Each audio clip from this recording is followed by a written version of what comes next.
La Universidad de Santiago de Chile, como institución pública comprometida con la calidad de la enseñanza y la transformación del país, sitúa a la educación continua en un rol fundamental para el desarrollo de las personas y la sociedad, desde un enfoque de aprendizaje a lo largo de la vida. A través de la política de educación continua y con miras al 2030, la universidad concibe la educación continua como un ámbito de la docencia universitaria que permite responder a las diversas necesidades formativas de personas, empresas e instituciones del sector público, privado y de las organizaciones de la sociedad civil, aportando con una amplia propuesta de programas al desarrollo regional del país y a la solución de problemáticas del ámbito internacional, con un enfoque de excelencia académica y pertinencia. ¿Cuáles son los principales propósitos de nuestros programas? Desarrollar competencias acorde al mercado laboral. Actualizar conocimientos técnicos específicos. Contribuir a la formación integral de las personas.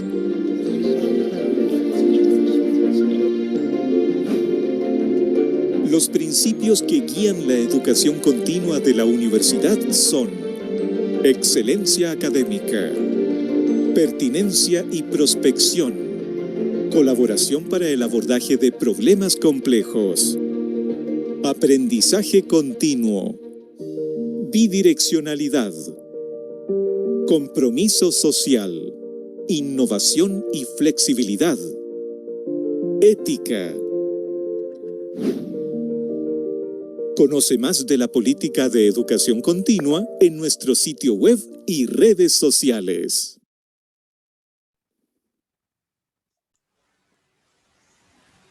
Muy buenas tardes a todos y a todas los que nos acompañan hoy en esta nueva jornada del programa de formación abierta USACH. Sean todos bienvenidos. Mi nombre es María José Jaque, coordinadora del Departamento de Educación Continua de la Universidad de Santiago. Y quiero darles la bienvenida a este programa de formación abierta, una iniciativa de trabajo conjunta que hemos impulsado por el equipo de nuestro departamento en colaboración y ayuda de las unidades y facultades de la universidad que desarrollan los distintos programas de educación continua, ya sean cursos, postítulos o diplomados. El propósito de esta iniciativa es difundir diversas temáticas de interés relacionadas con nuestros programas online que se impartirán durante este año 2021, además de abrir espacios de formación gratuitas a diversos públicos en coherencia con nuestra política de educación continua y vinculación con el medio, destacando además el compromiso de la Universidad de Santiago con la democratización y la apertura del conocimiento que se genera al interior de esta casa de estudios. Hoy presentamos la clase online Estrategia del modelo jerárquico en el análisis por elementos finitos, charla que estará a cargo del profesor Asdrúbal Ayestarán.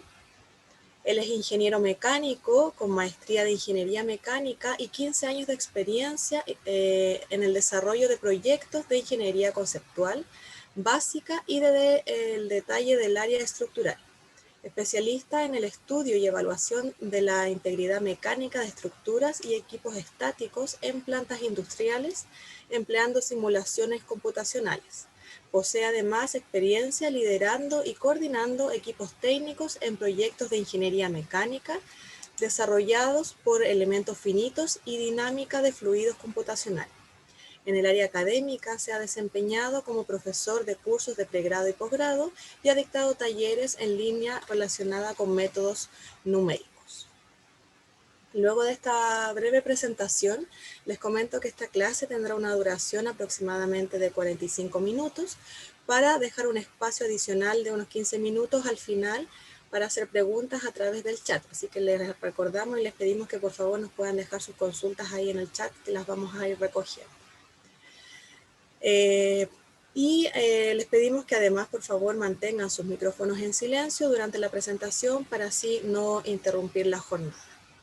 Gracias por participar al profesor Abdul Ayestarán y agradecemos también a Roberto Ortega, subdirector docente del Departamento de Ingeniería Mecánica, que les dará unas palabras de bienvenida para luego iniciar la clase.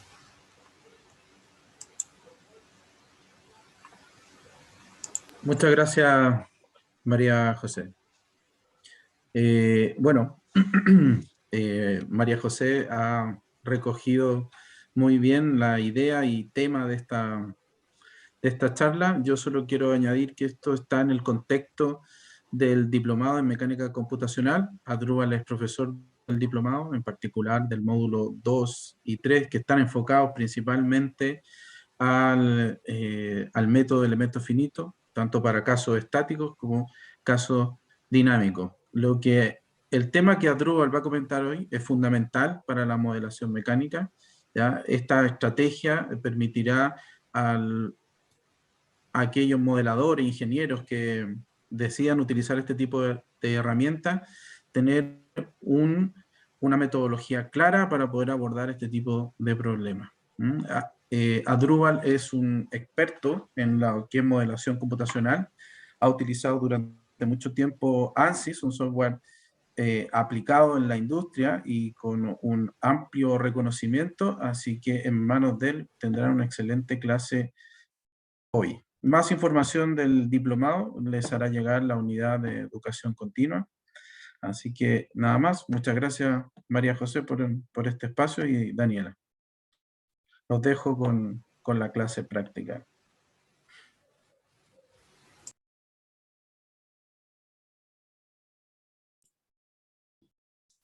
Perfecto. Bueno, buenas tardes. Muchísimas gracias, al Instituto, al Departamento de Educación Continua por la oportunidad que nos brinda también para compartir no solamente, digamos, o brindar esto, o hacer que esto sea como un espacio abierto para compartir ideas, compartir conocimiento. Básicamente, el día de hoy vamos a estar conversando un poco conceptos, netamente. En realidad, a pesar de que hablamos de clase teórica como tal, no vamos a ver teoría en esta sesión. Simplemente vamos a cubrir algunos conceptos que están muy relacionados y que nosotros, digamos, impartimos directamente en todo lo que tiene que ver con el programa del diplomado en simulaciones computacionales, de mecánica computacional, que imparte la Universidad de Santiago de Chile. Bueno, el nombre digamos, de la presentación, hablamos entonces de una estrategia de modelado, ¿ok? Jerárquico, ¿ok? Vamos a comprender un poco, les voy a explicar un poco de qué trata todo esto, precisamente, pero para comprender esto y, digamos, a aterrizarlo al tema de análisis por elementos finitos, es imperativo, es obligatorio que conversemos un poco sobre lo que son los modelos matemáticos y modelos numéricos, para así poder comprender un poco cuál es la génesis de esta estrategia de modelado jerárquico. Bueno, inicialmente nosotros trabajamos en ingeniería, asumo que digamos que la mayor parte de la audiencia somos ingenieros, trabajamos en ingeniería. Nosotros en nuestro día a día vamos a estar, digamos, sometidos a proyectos, ¿okay? Que siempre van a estar asociados a un problema físico, ¿okay? A una situación física, una situación que se da en la realidad. Esta situación, ¿okay? O este fenómeno, digamos, va a estar, digamos, caracterizado por un sinfín de variables, ¿okay? Que pueden ser, digamos, pueden variar inclusive a nivel de complejidad, dependiendo, por supuesto, del tipo de naturaleza del problema físico que se está abordando. O sea, si estamos trabajando con un caso de transferencia de calor o trabajamos en el área de recipientes a presión, mantenimiento de equipos mineros, digamos, las situaciones físicas van a ser completamente diferentes. Y, por supuesto, dependiendo de la motivación para resolver dicho proyecto o resolver la interrogante que nos atañe, porque ante una situación de este tipo, siempre va a haber un interrogante. ¿Qué pasa si? ¿Cómo mejoramos esto? ¿Cómo resolvemos esta situación? Entonces, un problema físico siempre va a estar caracterizado por mucha información, ¿okay? Muchísima cantidad de variables que nosotros también tenemos que, como ingenieros, buscar acotar, ¿okay? Buscar limitar el alcance, por supuesto, de ejecución de esta solución, porque finalmente a nosotros nos interesa es resolver la condición, resolver la interrogante de este problema del fenómeno o del fenómeno físico al que hacemos referencia. Para ello, contamos con una estrategia muy simple. Nosotros, digamos, a lo largo de toda nuestra formación como ingenieros, siempre hemos estado, digamos, empapados con lo que tiene que ver con modelos matemáticos, ¿ok? Inclusive desde nuestras clases de pregrado, allí ya nosotros comenzamos a visualizar y a comprender un poco sobre cómo nosotros podemos incorporar modelos matemáticos para precisamente poder resolver situaciones asociadas a nuestra cotidianidad, ¿okay? Problemas de ingeniería. Un modelo matemático, a fin de cuentas, no es más que un set de todos los fenómenos físicos, siempre van a estar gobernados por un set de ecuaciones, ¿ok? Un problema físico, un modelo matemático, perdón, siempre va a estar también sometido a un proceso, un tratamiento de simplificación, porque precisamente, dada la complejidad del problema físico, va a ser netamente imposible y muy poco práctico que nosotros podamos incluir la mayor cantidad posible de variables, dependiendo de cada situación. Entonces, por eso es que un modelo matemático siempre va a trabajar de una forma reducida, porque nosotros vamos a acotarlo precisamente buscando obtener, por supuesto, la solución del problema que nos atañe. Este proceso, ¿ok? Este proceso, digamos, cuando nosotros concebimos la naturaleza del fenómeno físico como tal, digamos, nosotros trabajamos con un proceso de idealización, ¿ok? Para poder, digamos, trasladar o convertir el fenómeno que estamos evaluando y convertirlo entonces en un set de ecuaciones que nosotros podamos resolver y, por supuesto, cuantificar, ¿ok? Nosotros, digamos, eso es lo que prácticamente nos interesa.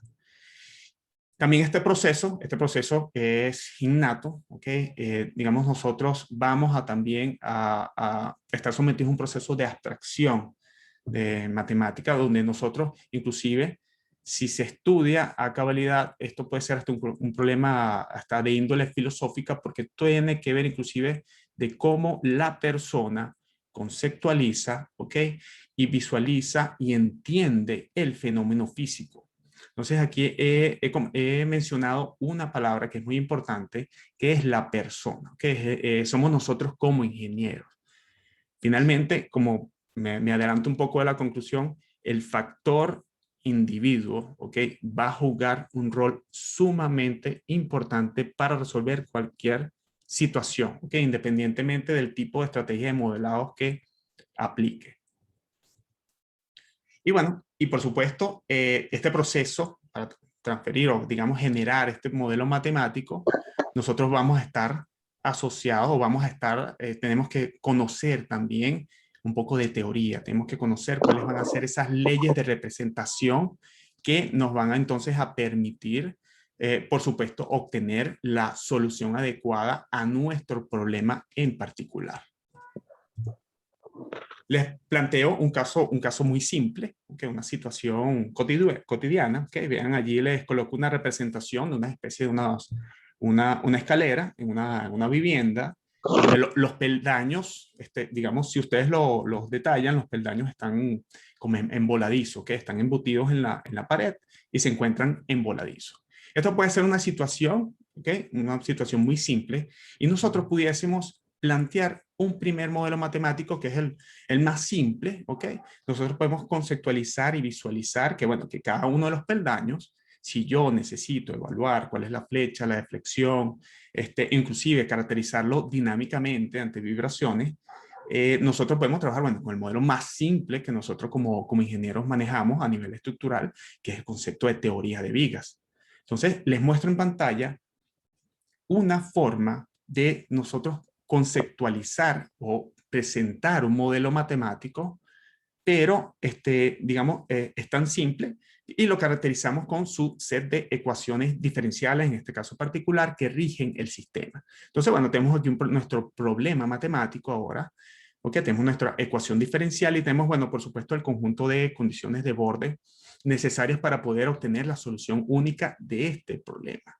Pero este es un solo caso y puede ser el más simple, y que a pesar de que nosotros en la práctica sea poco probable que nosotros estemos, eso es indudable, nosotros en nuestro día a día va a ser muy difícil a nivel productivo que nosotros estemos resolviendo este tipo de set de ecuaciones, pero quiero que, digamos, se mentalicen de que finalmente, inclusive cuando ustedes están trabajando, abordando, resolviendo con cualquier técnica numérica que sea, no solamente elementos finitos, sino cualquier método numérico basado en discretización, básicamente siempre van a, digamos, estar resolviendo de forma aproximada un conjunto de ecuaciones diferenciales que son las que gobiernan el problema.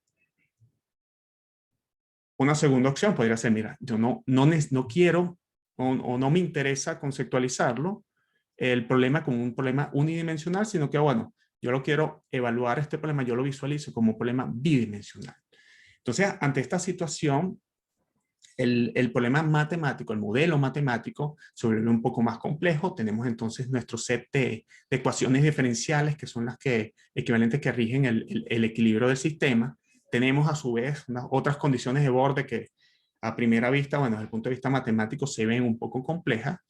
Y tenemos entonces nuestro set de ecuaciones constitutivas, leyes constitutivas que nos van a permitir entonces poder acoplar esas ecuaciones y obtener la solución planteada.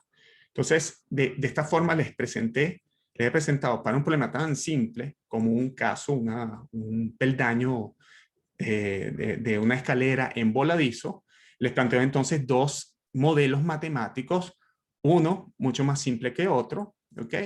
Que nosotros podemos emplear para precisamente resolver la interrogante que todavía no, digamos, nos presentan el problema físico, pero digamos no planteamos todavía cuál es la necesidad o por qué nosotros tenemos que recurrir a estos modelos matemáticos para resolver el problema. Entonces allí sí hago hincapié de que va a ser muy importante que nosotros comprendamos con énfasis, digamos, o como resolvemos cualquier proyecto, nosotros tenemos que estar muy claros cuáles van a ser los objetivos, ¿ok?, a alcanzar en la solución de un determinado problema físico.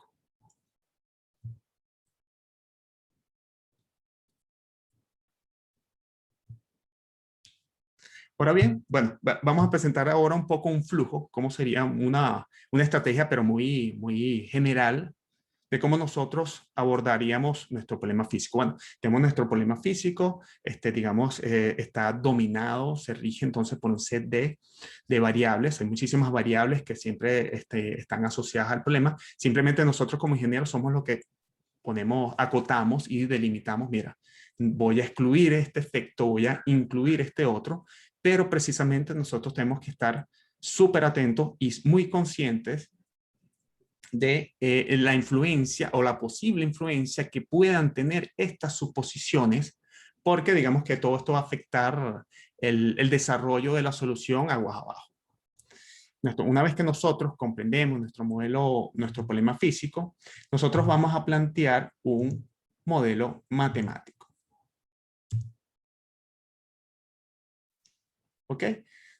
Un modelo matemático, ¿ok? Entonces vamos a estar siempre asociados a, imaginen siempre, a set de ecuaciones que son las que rigen el problema como tal. Pero, digamos, como desde el punto de vista práctico, sí, nosotros podemos conceptualizar nuestro problema físico con un modelo matemático, podemos establecer, bueno, porque tenemos que hacer para alcanzar, recuerden todo el proceso de abstracción, de idealización que necesitamos, nosotros vamos a tener que tomar suposiciones en la geometría, suposiciones en las condiciones de borde, pero todo desde el punto de vista del lenguaje matemático. Ahora, ¿cómo nosotros podemos resolver un modelo matemático? Tenemos muchísimas técnicas, ¿ok? Lo primero, bueno, lo que se nos podría ocurrir, bueno, ¿qué tal si obtenemos la solución analítica, que sería la solución exacta? Si estamos hablando de ecuaciones, sistemas de ecuaciones, nosotros podemos obtener, digamos, una solución analítica. En el caso que muestra en pantalla, bueno, es una ecuación diferencial que rige un problema muy simple de una barra que está traccionada, sometida a un extremo, traccionada únicamente, por supuesto, a carga, una fuerza distribuida de manera axial. Tenemos la ecuación de equilibrio que se ha hecho la deducción y tenemos también las condiciones de borde, tanto esenciales como mecánicas, que para poder obtener una solución única.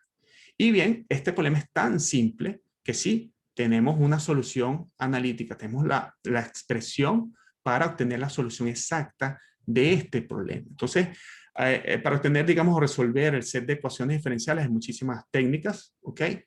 Pero este método, obtener la solución analítica, es simple cuando tenemos casos simples, ¿ok? Pero nosotros en nuestro día a día eso no ocurre, ¿ok? En nuestro día a día nosotros tenemos situaciones o estamos sometidos a situaciones, condiciones en las que el problema como tal, digamos, la naturaleza del problema es tan compleja que expresarlo de forma matemática es mucho más compleja y a su vez obtener la solución analítica de dicho problema es prácticamente prohibitiva o imposible, ¿ok? Y poco práctica nosotros en nuestro día a día como ingeniero. Es allí entonces que nace entonces el otro set de métodos o estrategias para resolver un modelo matemático. Bien podría ser para obtener soluciones aproximadas, ¿ok? Por ejemplo, como residuos ponderados, métodos de colocación, etcétera. Nosotros podemos obtener una solución aproximada, porque nosotros, digamos, en ingeniería puede ser que no nos interese exactamente el número exacto, pero me puede interesar un valor lo suficientemente preciso, lo suficientemente bueno para poder responder la interrogante del problema y resolver la situación. Pero este tipo de métodos, ¿ok? En principio también tienen una componente matemática que si bien es válida para cierto tipo de casos, cuando la situación se vuelve mucho más compleja, está por supuesto la solución o los métodos para derivar este tipo de solución se hace también compleja y prohibitiva. Y bueno, y finalmente, una estrategia que digamos que es la que nos llama acá con el tema, cuando estamos hablando de mecánica computacional, simulaciones numéricas, es obtener una solución discreta, ¿ok? Puede ser que no nos interese una función única que me resuelva el problema, pero sí me interesa una función discreta, ¿ok? Que me resuelva el problema con la precisión que nosotros requerimos. Entonces aquí es donde, digamos, entran en juego un montón de métodos numéricos, ¿ok? Deben estar familiarizados con ellas, diferencias finitas, elementos finitos, volúmenes finitos, en fin, que nos pueden servir porque dependiendo del problema físico nos sirve un determinado método o no para obtener una solución que sea lo suficientemente aproximada, lo suficientemente buena para precisamente satisfacer la interrogante del fenómeno físico que estamos evaluando.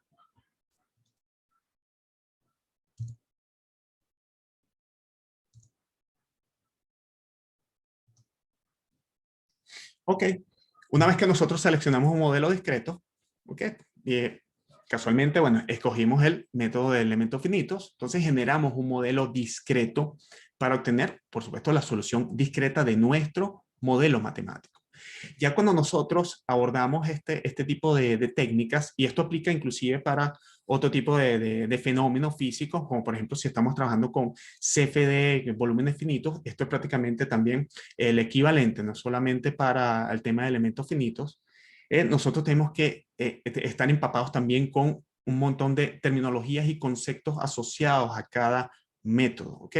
Nosotros, digamos, en el diplomado siempre buscamos crear ese nivel de conciencia de que no es suficiente con nosotros que seamos usuarios de una determinada herramienta. Nosotros podemos ser expertos en una determinada herramienta, pero finalmente eso es apenas la punta del iceberg, ¿ok? Para nosotros poder obtener. Mucho más importante, no solamente el tema de análisis de resultados, que es sumamente importante con nosotros resolvemos un modelo por elementos finitos, sino también el tema de la conceptualización, ¿ok? Que es prácticamente todo lo que se hace previo a la planificación del análisis antes de ni siquiera abrir un determinado programa y lanzar una raya o dibujar algo. Entonces tenemos que estar muy atentos, bueno, porque si vamos a trabajar con modelos de elementos finitos, nosotros tenemos que saber, nos van a hablar de elementos finitos, conversar algo, elementos, ¿qué es esto? ¿Qué es una malla? ¿Por qué es importante la densidad de la malla? ¿Qué es eso de convergencia, análisis de convergencia de malla? Entonces, en fin, hay un montón de situaciones adicionales que la persona, nosotros como ingenieros, que ejecuta este tipo de técnicas, tiene que manejar, ¿ok? Tiene que manipular, tiene que estar, digamos, familiarizado. Eso es prácticamente, digamos, indudable. O sea, tenemos que estar familiarizados con esto. Y aquí, bueno, podría ser, bueno, mi problema. Vean una situación donde yo pudiese tener, bueno, en mi problema en particular, yo lo voy a conceptualizar con elementos 1 de tipo viga, ¿ok? En este caso, los elementos 1 de tipo viga se utilizan, por supuesto, para elementos que son esbeltos, donde una longitud característica, en este caso el largo, es mucho más largo que las otras dos dimensiones, en este caso asociadas a la sección transversal. Entonces, eso puede ser una estrategia. Oye, mi problema yo lo pudiese resolver con este tipo de enfoque. Pero también hay casos, como digamos el que les muestro en pantalla, que es el caso, bueno, vemos una barra. Nosotros pudiésemos resolver el caso de la barra abstraccionada con 3 enfoques, bueno, con elementos 1D o también con elementos 2D o elementos de superficie. Normalmente también llamados elementos tipo shell, que tienen otra formulación diferente, y en este caso dos dimensiones, que en este caso el largo y el ancho, predominan o son mucho más grandes que la tercera dimensión. Y esto sería entonces para el espesor. Entonces por eso es que es una estrategia utilizar elementos tipo shell cuando tenemos situaciones o nuestro dominio digamos, se puede beneficiar de este tipo de idealización, ¿ok? Porque aquí estamos ya en un proceso de idealización. O también sencillo, mira, yo me voy digamos, a mi herramienta, o yo lo conceptualizo, yo necesito trabajar esto con elementos sólidos 3D, ¿ok? Precisamente porque también me va a interesar un determinado fenómeno o capturar algún fenómeno en particular. Cada uno de estos enfoques, ¿ok? Digamos, les muestro digamos, la tipología dimensional estándar o clásica que pueden conseguir entonces también en la literatura. Sin embargo, la selección depende de nosotros, ¿ok? Son ustedes los que van a seleccionar cuál va a ser el enfoque que, digamos, que van a aplicar para resolver y obtener su solución discreta.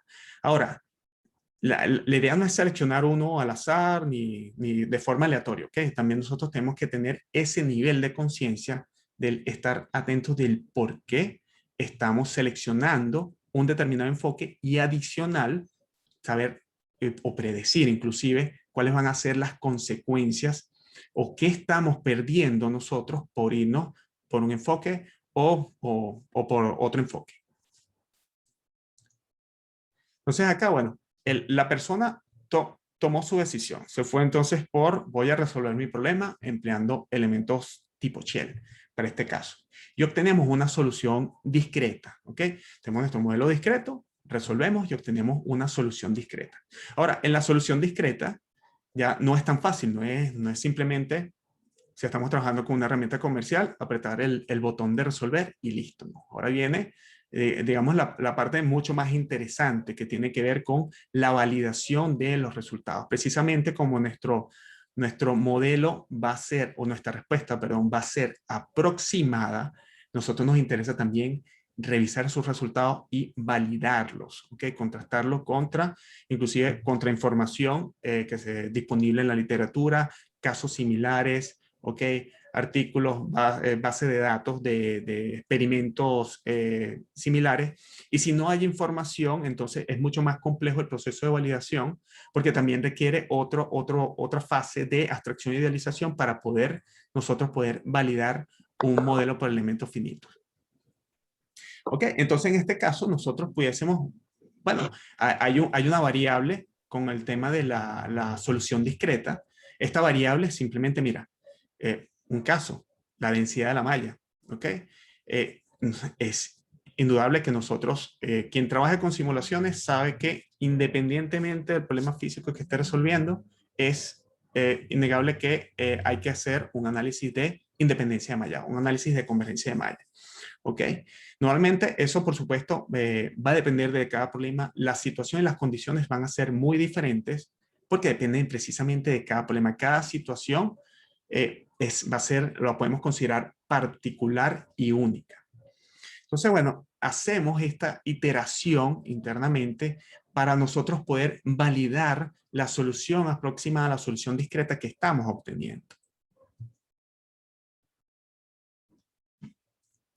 Bueno, una vez que obtenemos la solución discreta, puede ser que no esté bien. ¿Ok? Puede ser que esta solución tenga arrastre error, nosotros detectemos algún determinado error. Por ejemplo, estos son casos hipotéticos también, no son, digamos, casos específicos, simplemente para efectos demostrativos. Si yo tengo problemas en la solución discreta o siento que la solución discreta no satisface el problema per se como tal, la solución del problema, yo podría entonces hacer una corrección al modelo discreto. ¿Ok? Retrocedo una fase y me replanteo nuevamente qué pasa con el modelo discreto. Modelo discreto, bueno, entre muchísimas variables puede ser, mira, me equivoqué, no me sirven los elementos tipo shell, tengo que migrar a elementos sólidos 3D por una determinada razón, ¿ok? Siempre, digamos, de esta forma justificada para nosotros ir digamos, replantear un nuevo modelo discreto. Pero puede ser que, bueno, nuestro modelo discreto tampoco esté del todo bien. Puede ser entonces que también nosotros tengamos problemas o hemos arrastrado problemas porque hemos tenido una mala conceptualización del modelo matemático. ¿Qué vamos a incluir y qué no vamos a incluir? De esta forma nosotros pudiésemos retroceder otra vez y plantear mejoras del modelo matemático. Eso incluye inclusive hasta el efecto de cómo nosotros conceptualizamos nuestras condiciones de orden, nuestras suposiciones iniciales. ¿Qué es para ustedes un empotramiento? Pero no desde el punto de vista matemático, sino desde el punto de vista físico.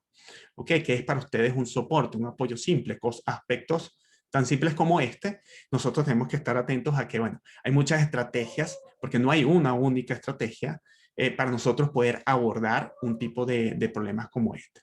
Entonces, bueno, puede ser que nosotros incluyamos también, oye, la variable que descarté al inicio del proceso, la retomo nuevamente. Entonces, al retomar esa variable, entonces se plantea una formulación de un problema, de un modelo matemático nuevo, y por supuesto nosotros volvemos a repetir el ciclo. Ahora, también puede ser que nosotros estemos conceptualizando muy mal el problema. ¿Okay? Ya desde el punto de vista físico, nosotros puede ser que no estemos familiarizados con la temática o con lo que estamos evaluando, y esto pasa. ¿Okay? Este tipo de iteraciones es normal, ¿okay? Cuando trabajamos con simulaciones computacionales. De hecho, parte de las conclusiones va de la mano con el tema de las iteraciones. Este proceso es normal, quien trabaja con simulaciones computacionales lo sabe, ¿ok?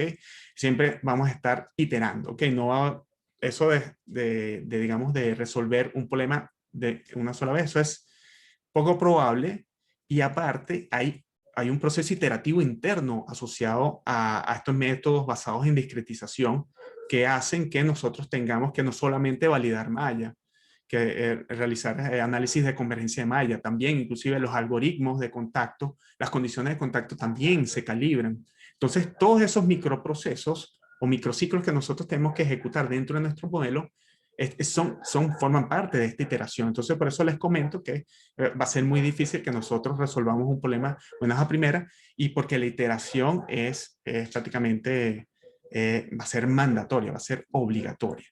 Entonces, con esto nosotros podemos replantear nuevamente el problema, el fenómeno físico, y puede ser que, mira, casualmente aquí, como les muestro en el caso, una cañería no me funcionaba. Yo tengo que migrar, oye, yo lo estaba conceptualizando mal, prefiero un perfil doble T, ¿ok? Para un caso, y voy a aplicar la carga de una forma diferente, ¿ok? Entonces conceptualiza el problema físico de otra forma, cambia radicalmente, pero siempre atento a, digamos, a las condiciones o a las nuevas variables que puedes estar inyectando en el problema. Si nosotros hacemos esto, por ejemplo, se me ocurre, si esto era un simple sistema de un componente a flexión, bueno, prácticamente hay fenómenos que nosotros podemos observar en las cañerías, de fenómenos físicos que nosotros no podemos, perdón, que se van a capturar en este caso de los perfiles doble T. Por ejemplo, un caso de pandeo lateral. ¿Ok? Un pandeo lateral en una viga, doble T se puede presentar por inestabilidad. ¿Okay? Un caso de inestabilidad, pero no se puede presentar casualmente en una cañería. ¿Okay? Entonces, a ese tipo de nivel de consideraciones nosotros tenemos que estar súper atentos cuando, digamos, decidamos tomar algún tipo de decisión, porque todo lo que nosotros ejecutemos va a tener un peso, ¿ok? Sea bueno, ¿ok? Positivo o negativo, que va a tener influencia y va a ser muy importante que nosotros apliquemos, digamos, todo nuestro mejor criterio como ingenieros para precisamente abocarlo y obtener entonces un modelo que resuelva de forma con la precisión requerida y, bueno, por supuesto también que se adapte a las posibles limitaciones que nosotros vamos o que podríamos tener en la solución. Un caso para ejemplificar esto, ¿okay? Ya para entrar entonces en introducir el tema de modelado jerárquico. Un problema físico, un marco estructural, 2 columnas, una viga, ¿okay? Con las condiciones como observan en pantalla, una carga distribuida, etc.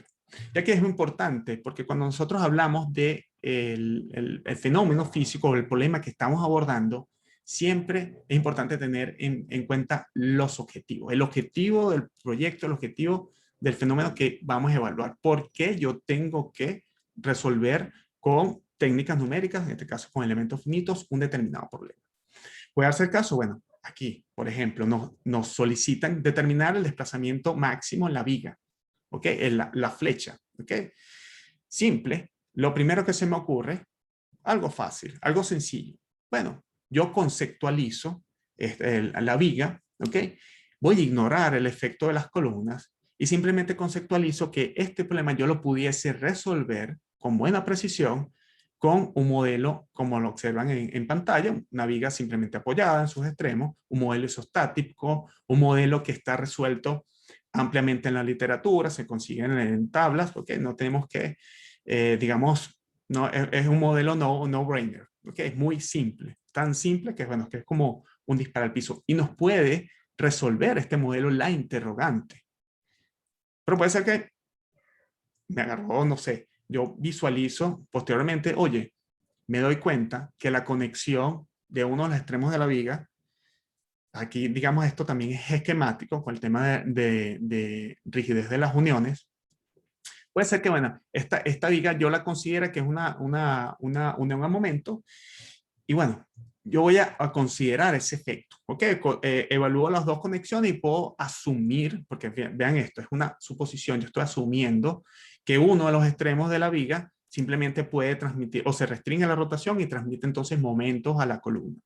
Si es así, yo puedo plantear un problema también simple. Imaginarme que uno de los extremos está anclado, un empotramiento, el otro de los extremos, y el otro extremo está apoyado simple. Esto también sigue siendo un modelo simple, un poco más complejo que el anterior. Es un modelo hiperestático. Existen métodos para entonces obtener la solución, pero también se encuentra documentado en la literatura. Ya yo tengo tablas y podría buscarlas y fácilmente cotejar. ¿Cuál de los dos es el mejor? Ahí viene la interrogante. Luego, posteriormente, no, quiero incluir, fíjate que ahora estoy incluyendo variables, quiero incluir el efecto de las columnas. Pero si incluye el efecto de las columnas, también entonces tengo que revisar el tema de los anclajes, la fundación. Yo puedo asumir que uno de los anclajes transmite momento, restringe la rotación, mientras que el otro lo puedo asumir como simplemente como una rótula articulada. Que esto es parte de la suposición, porque precisamente esto es lo que caracteriza a un modelo. Es que nosotros, un modelo básicamente va a ser la conjunción de todas nuestras decisiones, suposiciones, sean buenas o sean malas, porque precisamente la solución se va a ver afectada y va a depender ampliamente de este proceso.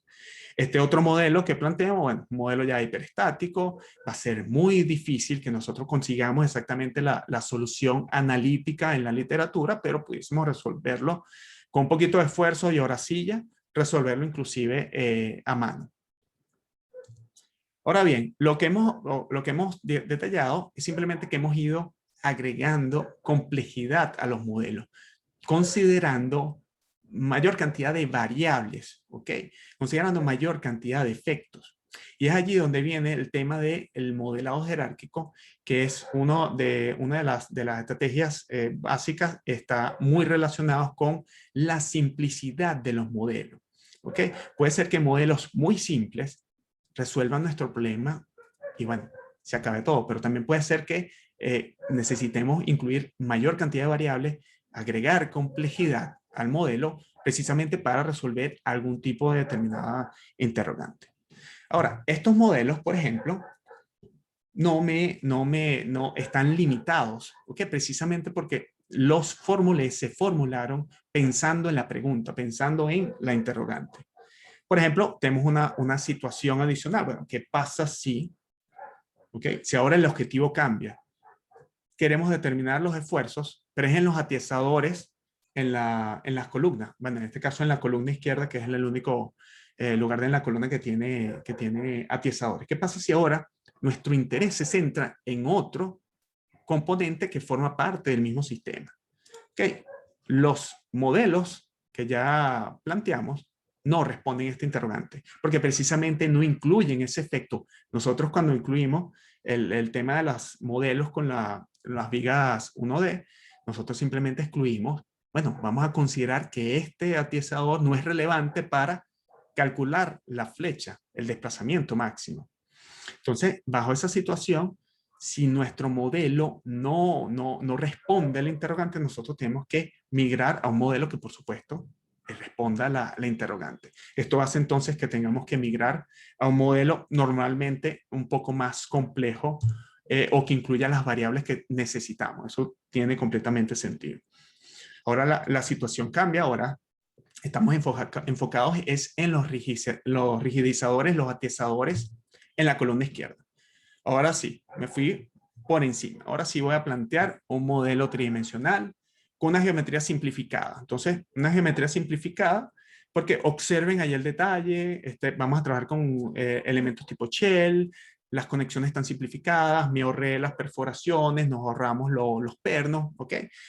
Nos ahorramos un montón de variables que consideramos que no eran necesarias para responder la pregunta del problema. Y bueno, con un montón de suposiciones. Pero puede ser que yo plantee otro modelo, bueno, muy similar, pero esta vez, por alguna razón, yo necesito incluir que el atiesador esté compuesto o formado por elementos sólidos 3D, por algún motivo, porque me interesa ver algún gradiente de resultados a lo largo del espesor que el elemento tipo shell no me permite, porque va a depender también de la naturaleza del significado físico, ¿okay? Que nosotros estamos resolviendo. Un caso, por ejemplo, de transferencia de calor, si quería evaluar algo con deformación térmica, es muy probable que si me interesaba el gradiente a lo largo del espesor, estaba obligado a trabajar con el atiesador con un enfoque sólido 3D. Pero puede ser que a nivel de esfuerzos y a nivel global, el modelo del atiesador con elementos tipo shell me funcione. ¿Okay? Entonces, vamos agregando complejidad en función también de cómo nosotros conceptualicemos el problema y lo que necesitamos para resolverlo. Entonces, bueno, ahora si cambio la situación. Ahora me preguntan, oye, no, ahora necesitamos obtener los esfuerzos en los pernos de unión. ¿Ok? Si esta es la pregunta, ahora se enfoca en los pernos. Pero resulta ser que en ninguno de los 5 modelos que he planteado está incluido de forma explícita los pernos. Entonces nosotros no vamos a poder, digamos, resolver o contestar la pregunta precisamente con estos modelos y vamos a tener que migrar a uno donde yo pueda de una u otra forma incluir ese efecto, incluir esa variable. En el caso de los modelos, bueno, haciendo un resumen, y si nosotros observamos digamos, la petición, la pregunta, si el objetivo es calcular la flecha máxima en la viga, bueno, todos los 5 modelos que he planteado estoy seguro que me van a plantear una buena solución, ¿ok? Al desplazamiento máximo en la viga, ¿ok? Pero vean acá la complejidad, estamos yendo del más simple al más complejo. Pero si la pregunta estaba asociada, oye, quiero saber los esfuerzos en los rigidizadores, mis 3 primeros modelos, que eran muy simples, no me daban la solución, no aportaban para poder responder el interrogante. Y solamente los últimos 2, porque precisamente incluían esa variable, son los que pueden comenzar a darme la solución. Y en el caso de los esfuerzos en los pernos, bueno, ninguno de los modelos planteados me podía arrojar de forma directa o explícita digamos en este caso, los esfuerzos en los pernos. Entonces estamos en una situación donde también tenemos que estar muy conscientes y tener muy claros de cuál es el real objetivo de nuestro problema. ¿Qué nos están preguntando? ¿Qué queremos extraer del modelo? ¿Qué información nosotros queremos extraer porque de eso va a depender también que cuando nosotros comencemos nuestro proceso de generación del modelo, nosotros tomemos decisiones, porque nuestro objetivo va a ser responder la interrogante, responder la pregunta del problema.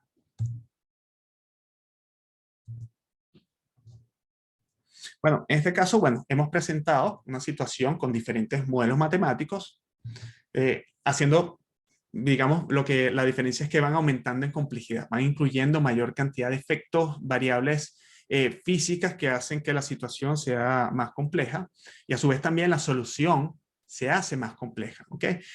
Precisamente, digamos, ya nosotros nos apoyamos en herramientas, digamos que prácticamente hacen este trabajo, que son los que resuelven entonces las ecuaciones como tal, pero es nuestra responsabilidad tomar las decisiones y indicarles a la herramienta qué es lo que tiene que hacer. ¿Ok? Entonces, bueno, nosotros planteamos diferentes modelos en función del objetivo del problema y nos apoyamos para resolver estos modelos matemáticos entonces con determinado tipo de técnica, no solamente por el tema de elementos finitos, esto aplica también inclusive para CFE, como volúmenes finitos, y lo más importante, la interpretación de resultados. ¿Ok? Con la interpretación de resultados es que nosotros vamos a poder determinar si la solución es adecuada para nosotros o no. ¿Ok? No hay, digamos, un criterio universal donde este modelo me resuelve el problema, porque me cambian el objetivo del proyecto y puede ser que este modelo ya no me funciona. Y en función de la interpretación de los resultados que nosotros podemos ir iterando, y con esta iteración vamos a poder seleccionar un modelo ya hablé aquí de jerarquía, un modelo matemático más complejo o de mayor jerarquía, ¿ok? Un modelo entonces de orden superior que nos permita, por supuesto, responder la interrogante del problema.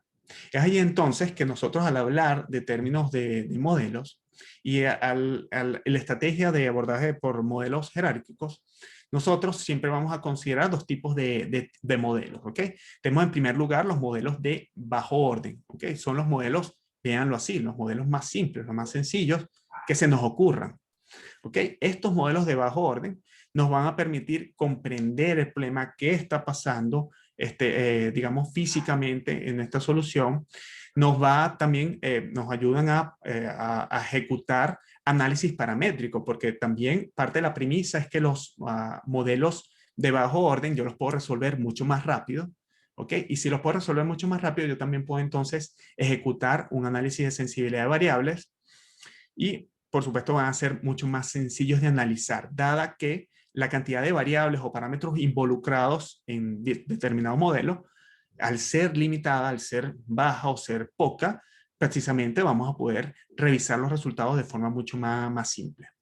Pero tienen una limitación, precisamente con todas estas ventajas, si nosotros acotamos todas las variables que podemos incluir en una situación, bueno, estos modelos pueden ser poco confiables porque también introducen digamos, un error adicional precisamente por todas las suposiciones que nosotros hemos considerado. Los otros modelos son los modelos, entonces, modelos de orden superior. ¿Okay? Van a ser siempre modelos complejos. ¿Ok? Estos modelos van a ser más complejos, van a incluir mayor cantidad de variables en nuestro problema, con la ventaja de que, bueno, nos van a dar mayor confiabilidad a nivel de la solución. Pero la desventaja, todo tiene su pro y su contra, o un costo, ¿ok? Puede ser que sea más difícil de resolver, ¿ok? Y esto no solamente desde el punto de vista matemático, porque ahorita en la actualidad es innegable que nosotros nos apoyamos en herramientas de cómputo especiales para hacer esta tarea que es la parte complicada, que es el tema de sacar las cuentas. Pero sin embargo yo puedo tener limitaciones de tiempo, ¿ok? Puedo tener limitaciones inclusive de hardware, limitaciones de la torre con la que esté trabajando, limitaciones con la memoria RAM, el disco duro, ¿ok? Ese tipo de limitaciones que son prácticas y son reales, existen. Nosotros también tenemos que tenerlas en cuenta al momento de cuando nosotros conceptualizamos un modelo que inclusive puede ser más complejo. ¿Okay? Entonces, por eso es que normalmente nosotros no tendemos a comenzar de una vez con modelos de orden superior, va a ser raro. O sea, eso, digamos, nosotros, hay un mantra que nosotros vamos compartiendo a lo largo del diplomado, que es, mira, vamos siempre de lo simple a lo complejo. ¿Ok? Siempre vamos a ir de lo simple a lo complejo y no tenerle miedo a la iteración, no tenerle miedo a hacer pruebas y ir cambiando los modelos precisamente para que ustedes puedan cotejar esas diferencias o el impacto que tiene una decisión de si incluyo este efecto o no lo incluyo. Indiscutiblemente una forma puede ser simplemente, bueno, resuelvo los dos y observo y tomo decisiones. ¿Ok? Lo más importante es que toda solución numérica tiene que ser confiable. ¿Ok? Eso es innegable. Nosotros tenemos que poder también confiar no solamente desde el punto numérico de la solución, sino que también el modelo tiene que poder representar a cabalidad el fenómeno físico, la experiencia física que ustedes están analizando. Y el tema es, bueno, si yo puedo agregar variables, la interrogante, ¿cuál es el modelo más adecuado? ¿Cuándo nos detenemos? ¿Cuándo decimos ya? Hasta aquí llegamos, este es nuestro modelo, hasta acá vamos a poder resolver, tenemos esta limitación, pero hasta aquí llegamos. Entonces, digamos, desde el punto de vista de los modelos, hay otros dos conceptos, ¿ok? Al final, cuando nos detenemos, bueno, va a depender de la cantidad de variables involucradas y de la precisión que nosotros necesitamos. Nosotros somos lo que, como ingenieros, líderes de nuestro proyecto, de nuestra solución, tenemos que decidir, bueno, yo voy a acotar, no voy a incluir este efecto, o sí lo incluyo, y siempre de forma consciente, siempre estar muy atentos de cuál es el posible efecto que esto pueda tener en la solución, y por supuesto de la precisión necesaria. Hay dos conceptos, bueno, modelos eficientes y modelos confiables. Un modelo es eficiente cuando tenemos un modelo de bajo orden, ¿okay? Y nos da la respuesta con una precisión limitada. Y tenemos un modelo confiable, ¿okay? Simplemente cuando nuestro modelo va a cumplir o satisfacer la precisión necesaria mucho antes que un modelo matemático de orden superior. Por ejemplo, si presentamos la misma situación del objetivo de determinar la flecha máxima en la viga, tenemos estos dos modelos, el 2 y el 3. El modelo 2 va a ser eficiente porque puede ser que me dé la solución, ¿okay? Con la precisión que necesito, y es más simple que el 3. ¿Okay? Ya por eso lo hace eficiente. Pero el modelo 3 es confiable respecto al modelo 2 porque incluye mayor cantidad de variables. ¿Okay? Entonces, va a depender también del objetivo de nuestro problema. Y bueno, si tenemos una situación, esfuerzos ahora nos cambiaron el problema, la pregunta. Ahora el objetivo es determinar esfuerzos en la unión viga-columna, en la unión como un todo. Ya los modelos 4 y 5 estaban tan simplificados que puede ser que no me representen adecuadamente y yo migre a un modelo mucho más complejo, de orden superior. Vean que está conceptualizado con otra forma diferente, incluye otros efectos, otros detalles que no tenían los otros modelos, pero porque cambia el objetivo del proyecto. Igual ese modelo que les coloco aquí como modelo N, también me puede resolver la interrogante de la flexión máxima en la porción de la viga, pero va a ser un modelo más complejo. Es como matar, digamos, una mosca, pero con un cohete. ¿Ok? Entonces estamos, digamos, invirtiendo energía, tiempo, solución en algo que nosotros podíamos haber resuelto con un caso mucho más simple. Ahora les planteo brevemente, ¿ok? Y ya para cerrar, un experimento, un conversatorio que hicimos en la oficina, que en la oficina donde me desarrollo, planteamos un problema simple, ¿ok? Un problema simplemente para fomentar la discusión y la promoción de ideas, ¿ok? Desde el punto de vista numérico. Trabajo en una oficina, perdón, donde las simulaciones computacionales son nuestro día a día, ¿ok? Problemas diferentes, trabajamos en un ramo específico en la minería, pero los problemas que nos aparecen son completamente diferentes todos los días. Entonces, no es que ni siquiera podemos estandarizar procedimientos globales, pero no procedimientos específicos para un determinado problema. Planteamos un caso tan simple, ¿ok? Que eso también yo los invito a ustedes, resolver un caso de una viga, ¿okay? Que es más simple para nosotros como ingenieros resolver una situación de una viga. En este caso, una viga que está en voladizo. Planteamos las condiciones. Planteamos este experimento, se planteó a 3 personas con diversas condiciones. Bueno, una de las limitaciones teníamos que resolverlas con elementos finitos. teníamos que contrastar con la solución analítica. O sea, lo bueno es que aquí podíamos validar directamente con la solución analítica para poder sopesar y evaluar qué tan bueno va a ser digamos, la solución obtenida. Y, por supuesto, analizar el impacto de las decisiones cuando se generara el modelo. Digamos, nosotros ahorita estamos, no sé cuántas personas estamos acá reunidas. Si estamos 60 personas reunidas y planteamos un problema, estoy seguro que las 60 personas vamos a tener enfoques diferentes, que vamos a tener 60 formas de, al menos a nivel conceptual, de cómo resolver un determinado problema. Entonces ahí es donde viene la parte bonita, que todo el tema de simulaciones computacionales, todo el tema de trabajar con modelos numéricos, siempre trae per se, digamos, criterios, ¿okay? Criterios profesionales, criterios personales, que bueno, que por supuesto hacen que varíen y bueno, se ejecuten soluciones, a veces soluciones que no son tan adecuadas y a veces soluciones que son mucho más, digamos, pertinentes para un determinado problema.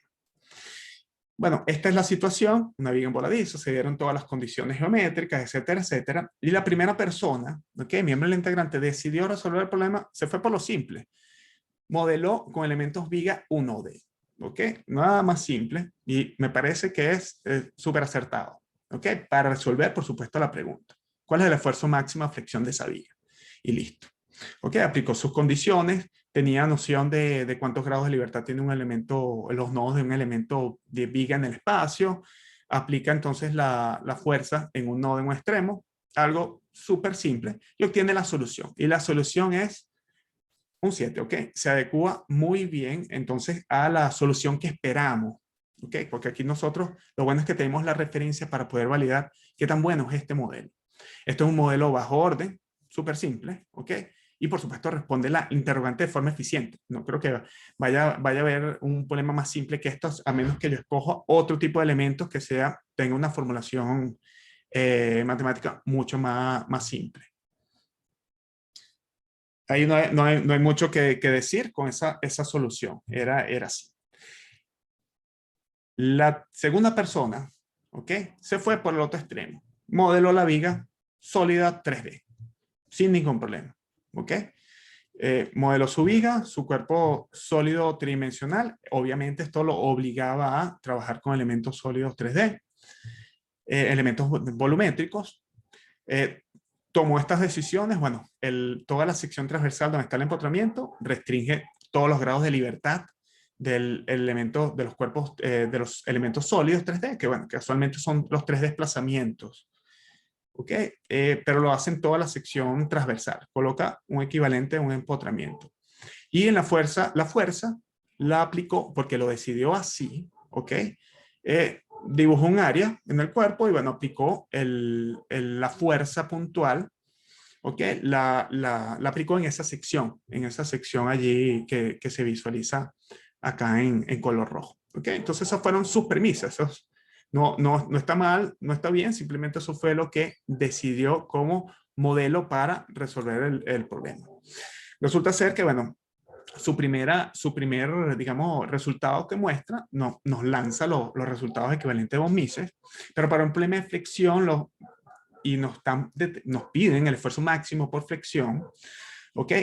Probablemente el esfuerzo equivalente de von Mises no era el adecuado, porque también tenemos que saber o entender la naturaleza del problema para poder extraer la información necesaria para responder el problema. No es cualquier esfuerzo ni es cualquier, digamos, efecto importante.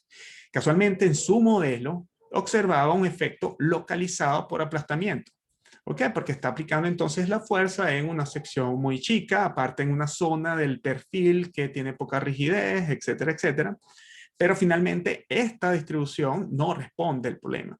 Pero observamos que puede ser que por el rango de colores, todo lo que está en azul está entre 0 y 48 megapascales, es probable que el esfuerzo, porque esta es la zona de interés donde está el empotramiento, ahí esté el resultado. Vamos a cambiar y solicitó el mismo problema, pero solicita otro tipo de esfuerzo.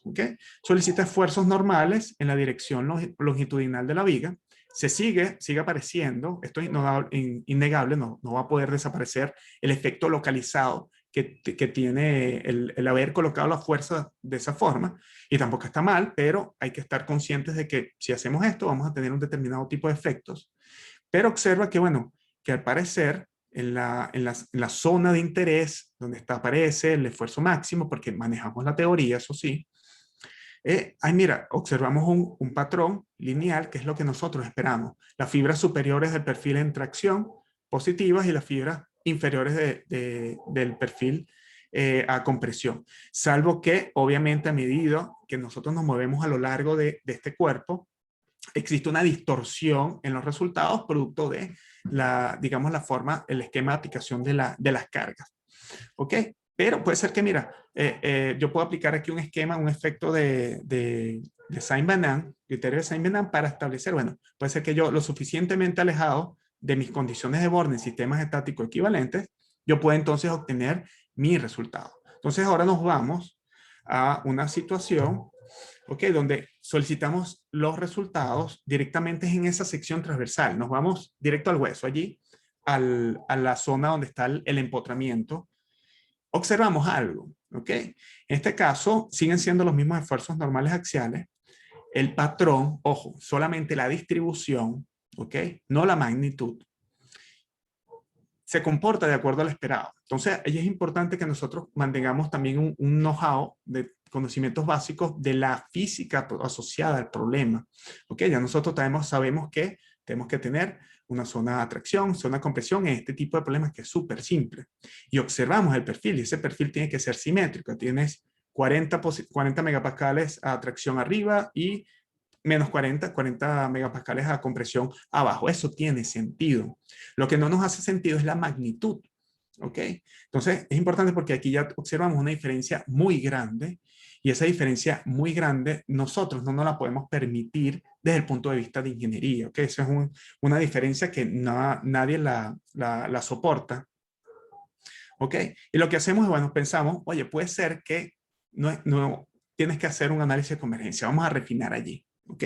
Y resulta ser que refinamos y la situación empeora. Se sigue comportando, digamos, con la zona positiva, igual esfuerzo arriba y abajo, pero la magnitud se dispara. ¿Ok? Llega entonces a 64 en este caso. Entonces ya la diferencia porcentual se hace mucho más grande, pero este caso en particular, no lo menciono acá, está sometido debido a las condiciones de contorno que se aplicaron, a una singularidad de esfuerzos, ¿ok? Una singularidad de esfuerzos no es más que una especie de concentrador numérico, ¿ok? Entonces, no importa que si nosotros seguimos refinando allí, es una situación de nosotros observamos un fenómeno de divergencia de resultados, que no vamos entonces los resultados no se van a estabilizar en esa zona, pero por la forma de cómo se aplicó la condición de borde o el esquema de aplicación de condiciones de borde.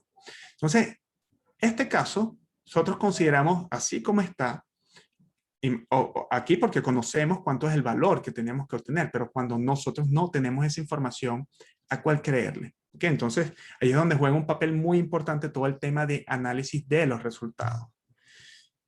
La tercera persona se fue por un caso, yo creo que un poco más complejo. ¿Ok? Se fue igual con un sistema tridimensional, pero lo modeló con elementos tipo shell y de paso detectó que había un plano de simetría, ¿ok? Un plano de simetría en la geometría, simetría en las cargas y en las condiciones de borde, cumplía con los criterios y modeló solamente la mitad del perfil, ¿ok? Fue su decisión. Eso forma parte también de otra estrategia de modelado. Tiene que aplicar la mitad de la carga la aplicó, la distribuyó entonces en el extremo, justo ahí en la periferia, en el borde de la viga, pero, digamos, diseñó o planteó unas condiciones de borde diferentes a las que plantearon sus otros dos compañeros. ¿Ok? En este caso planteó una situación que nos iba a permitir un libre desplazamiento, digamos, para poder, digamos, sopesar el efecto Poisson que puede existir en esa zona. ¿Ok? Porque, digamos, en la vida real, un empotramiento, un empotramiento que nosotros restringimos todos los grados de libertad de un sistema, es una condición ideal, ¿ok? Una condición extremadamente rígida, y eso en la práctica no existe porque precisamente los materiales se deforman, inclusive localmente ellos tienen ese efecto de flexibilidad. Entonces, con este caso, con esa situación, esta persona, bueno, planteó sus condiciones de borde completamente diferentes para poder sopesar el tema. Ya predecía que allí, esa es tu zona crítica donde te interesan tus resultados, pero no quiero singularidad de esfuerzo, necesito liberar allí para sopesar el efecto Poisson que pueda ocurrir en el modelo. Allí los resultados, bueno, si bien si nosotros insistimos y visualizamos los esfuerzos equivalentes de von Mises, tenemos el mismo efecto local que ocurría con el modelo tridimensional. Es un efecto localizado porque por la forma como se aplicó la carga en una zona que es poco rígida, pero no responde la interrogante del esfuerzo máxima flexión. Como es un problema de flexión, nos vamos entonces a la misma distribución de esfuerzos normales. Observamos, por supuesto, que en la cercanía del empotramiento, del anclaje, tenemos, bueno, nuestra franja dividida y ya aparecen, los esfuerzos empiezan digamos, no en magnitud, pero al menos en sentido positivo o negativo, tracción-compresión, a aparecerse. Entonces también por la escala de colores, oye, 20 y 30, pareciera que por aquí hay oportunidad de que esto tenga un valor cercano a 23. Ok, igual abajo. Salvo que, por supuesto, la distorsión de esfuerzos, producto de la forma, el enfoque, cómo se aplicó la carga, llega a un punto en donde se distorsiona, digamos, el patrón de esfuerzo. Y bueno, y esto afecta, por supuesto, los resultados, afecta también la confiabilidad a medida que nosotros nos acercamos a esa zona. Voilà, lo que hacemos es cambiamos el enfoque de postprocesamiento. Oye, voy a pedir el mismo resultado, pero simplemente en ese caso en las líneas, porque era un cuerpo de superficie, y obtenemos un resultado que cumple y responde el interrogante, ¿ok? Si bien es un modelo de alto orden respecto a los anteriores, responde también el interrogante con muy buena precisión. Entonces vean la diferencia inclusive que tiene el postprocesamiento, la estrategia de postprocesamiento para reportar resultados. Porque nosotros tenemos que estar conscientes de todos los fenómenos que están apareciendo allí, poder descartarlos, ¿okay? Poder también evaluar la influencia que estos tienen en la solución. Entonces, ya casi para terminar, si nosotros los comparamos a los tres, bueno, el modelo 1D, innegable, es más simple, por supuesto, obtiene la solución como tal. El modelo 3D, con sólidos 3D, así como se planteó, ojo, porque siempre es importante acotar, así como se planteó, porque la geometría no es la culpable fue la estrategia de aplicación de cargas y condiciones de borde, así como se plantea, no se obtiene la respuesta solicitada. Nosotros no pudimos obtener esa solución. Había formas de también postprocesar y extraer el valor, pero el problema es cuando nosotros no tenemos la referencia del valor. Y bueno, en el caso 2D también va a cumplir, digamos, la respuesta solicitada con muy buena precisión. Ahora, les planteo esto. Tomemos los mismos tres modelos, ¿ok?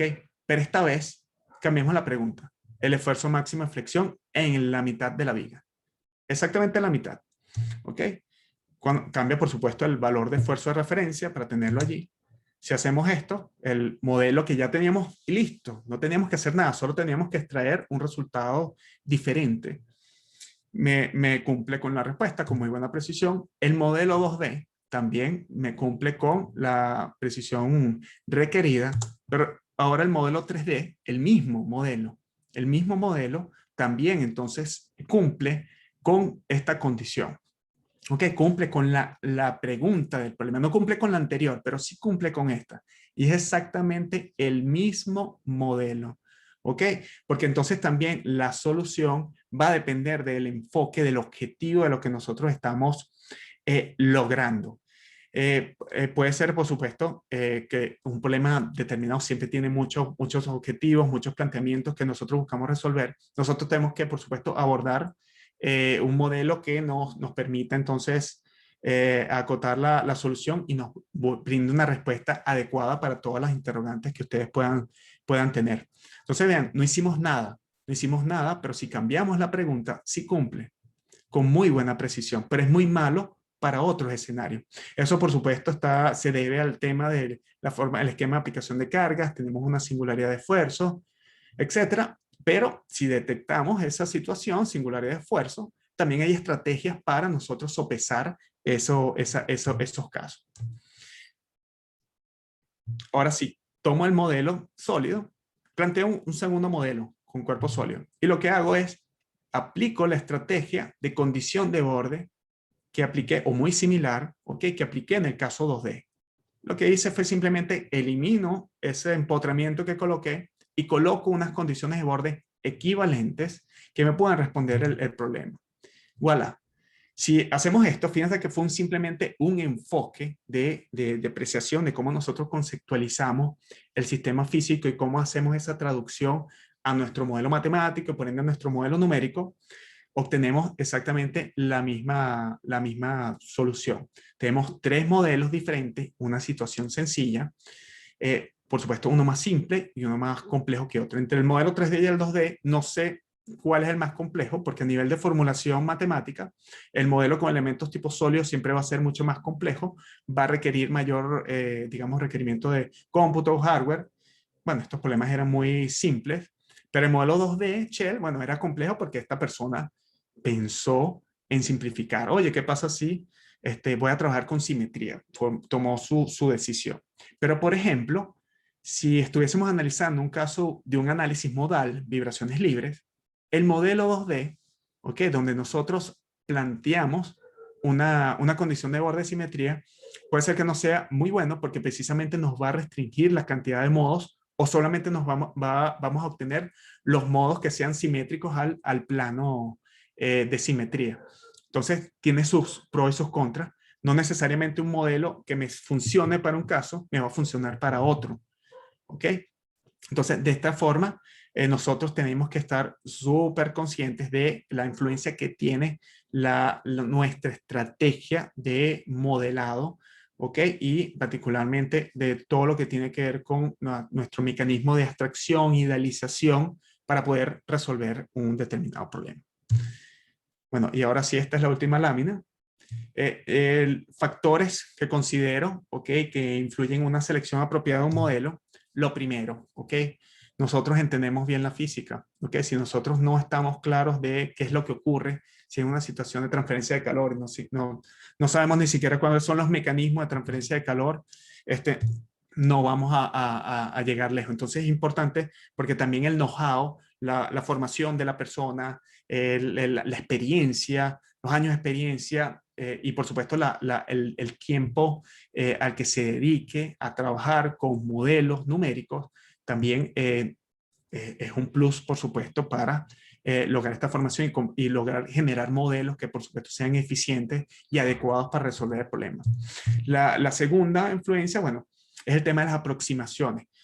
Cuando nosotros tomamos decisiones y indudablemente cuando nosotros acotamos un problema y decimos no voy a incluir el espesor, sí voy a incluir el espesor, quito esto, elimino lo otro, lo incluyo, el roce, qué sé yo, la infinidad de variables que pueda estar asociada en un problema, por supuesto tenemos que estar conscientes de que eso tiene un peso, eso tiene un costo, Eso puede hacer que nuestra simulación sea súper compleja y no lo podemos resolver ni siquiera con los medios que disponemos, puede ser que sea tan compleja que, no sé, la solución la necesito para mañana y me fui por una situación, incluí tantas variables que hace que entonces, no sé, una simulación me dure una semana.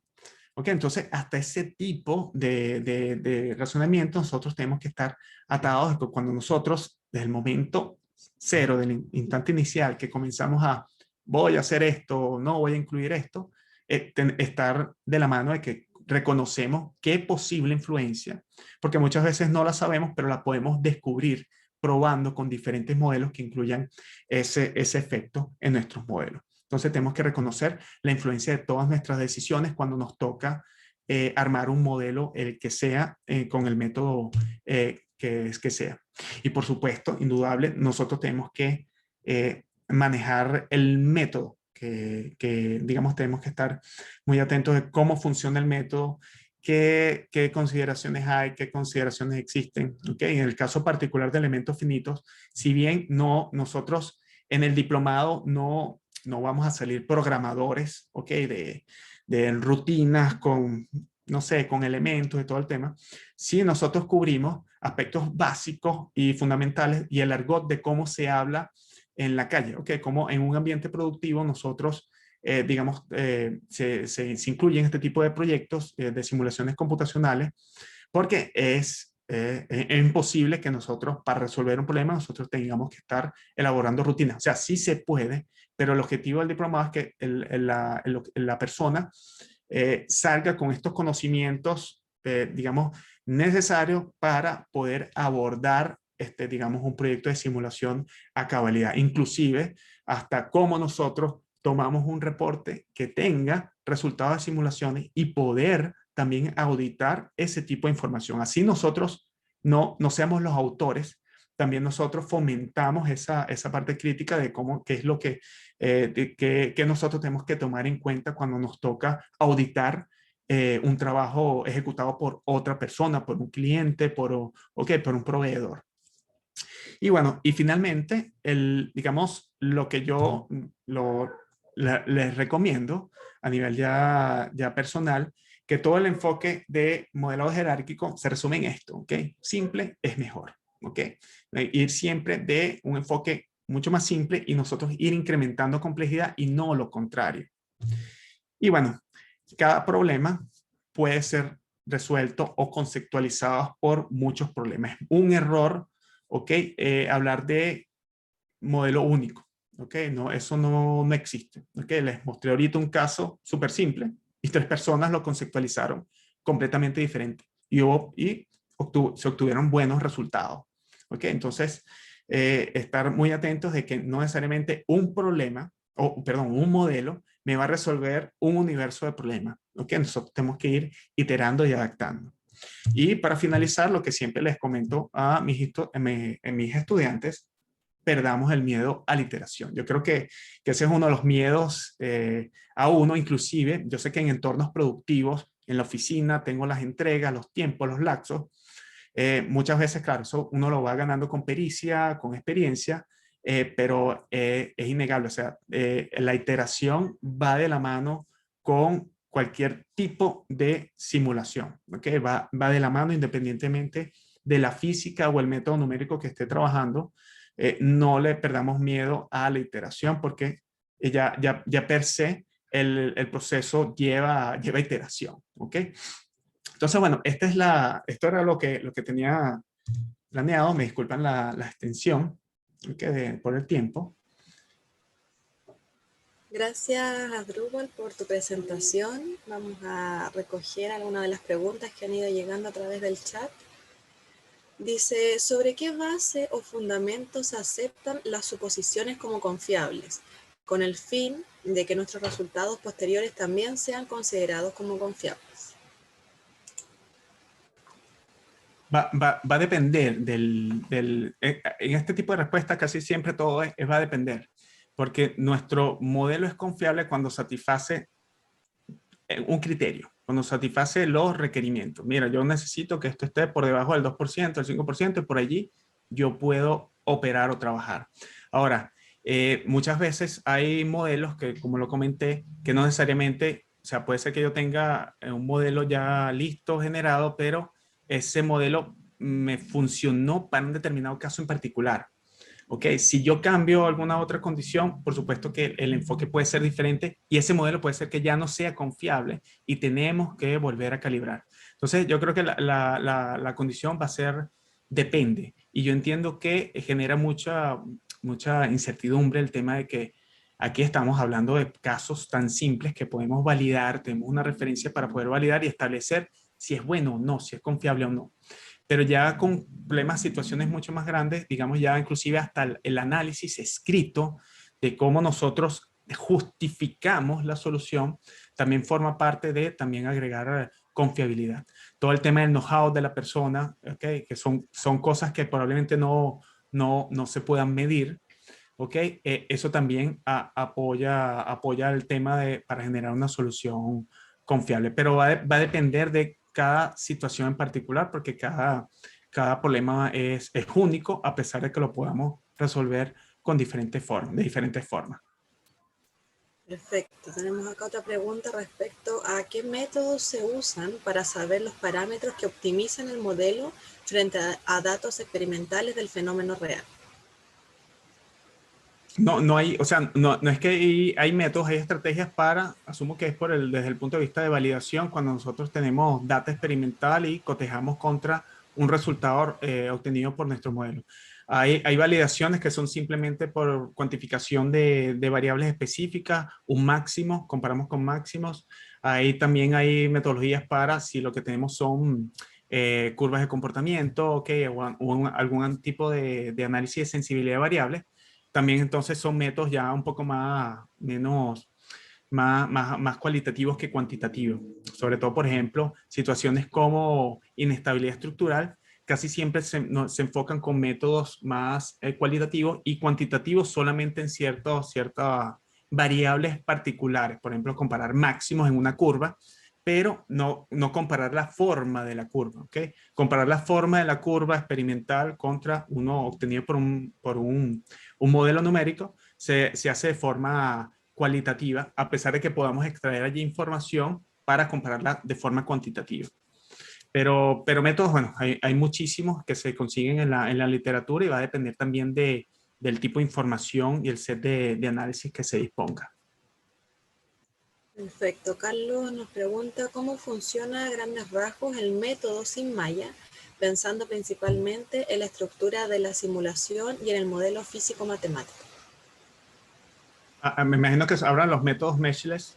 Ok, funciona similar, solamente que trabaja digamos, con otro tipo de formulación. Ok, también son métodos numéricos, por supuesto, pero no están basados en la discretización, sino que tienen en su formulación precisamente fórmulas matemáticas que lo que hacen es predecir, establecer diferentes tipos de condiciones y resultados.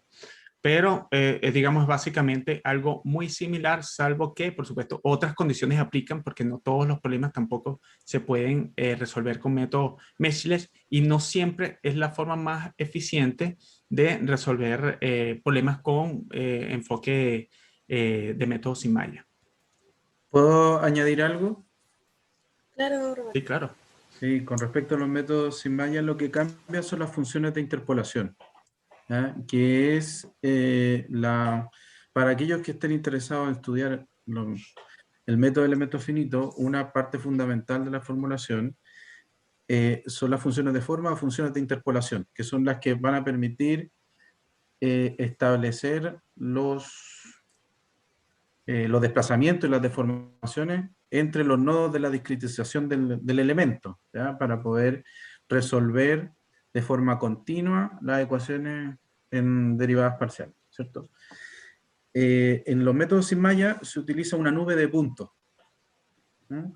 Y son funciones de interpolación que están basadas en puntos, no en elementos como en el caso del método de elementos finitos. Entonces, esas funciones de interpolación tienen otra estructura matemática, pero sin embargo, en términos generales, la idea es la misma. Lo que hacen es interpolar el campo de desplazamiento, ¿ya?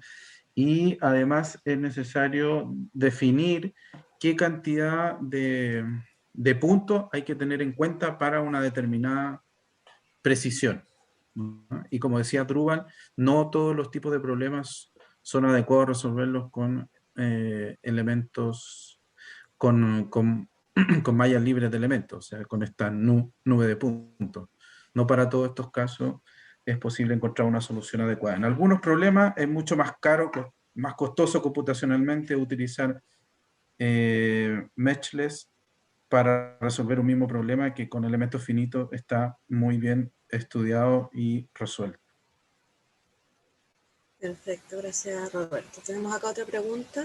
¿Cómo valido los resultados que me entrega un software X al analizar una pieza mecánica? ¿Es recomendable importar un modelo 3D de un software de modelado 3D como por ejemplo SolidWorks a otro software para analizarlo mediante FEM? Y además nos pregunta cómo se llama el diplomado y si tendrá una versión online.